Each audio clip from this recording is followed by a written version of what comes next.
Janavi, and if you want to know how I created this Deepika Padukone's portrait, then keep watching.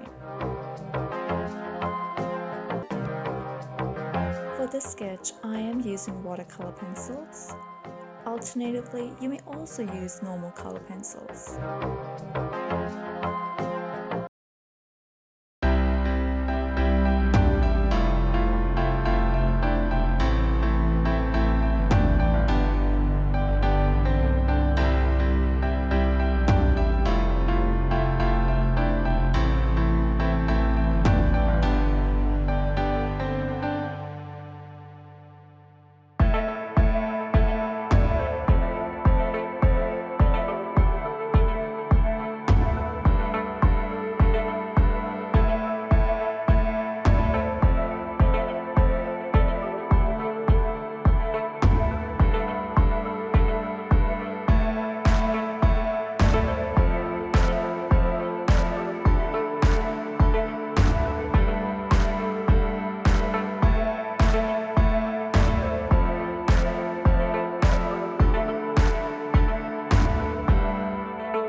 That's it. I hope that you found this video useful.